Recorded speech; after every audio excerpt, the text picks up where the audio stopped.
मूर्ति में अकेली लू सिरवा पे असनवाए मैया बोलू दे तू ना। ए मैया बोलू दे तू ना। एक बेरी सब का समनवाए मैया बोलू दे तू ना। और मूर्ति में अकेली लू मूर्ति में आके लियलो शेरवा पे असनवाए मैया बोलू दे तू ना। एक बेरी सब का समनवाए मैया बोलू दे तू ना। कवने हाथ माला ले लो कवने हाथ धनुष बनवाए मैया बोलू दे तू ना। ए मैया बोलू दे तू ना। एक बेरी सब के समनवाए मैया बोलू दे तू ना।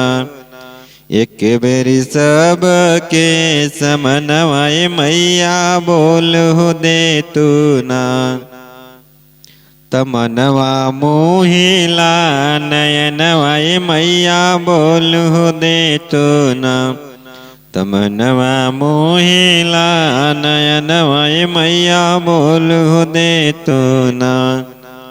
गदा खड़गधारी घर में कमल के सुमनवाए मैया बोलू दे तू ना। तकैलू असुरन के बदनवाए मैया बोलू दे तू ना। मतवा पे मुकुट सोहे कर में हो कंगनवाए मैया बोलू दे तू ना। त चम चम चमकेला बदनवाए मैया बोलू दे तू ना।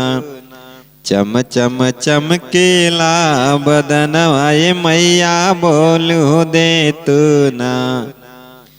ललकी चुनरिया सोहे मतवा पे लाल सगुनवा। त पूजिला पावन हम चरनिया है मैया बोलू दे तू ना। तमलवा गुले बनी अड़ौलवा मैया बोलू दे तू ना। ती में अकेली लू सिरवा पे असनवाए मैया बोलू दे तू ना। मूर्त मैया बोलू दे तू ना। एक बेरी सब का समनवाए मैया बोलू दे तू ना।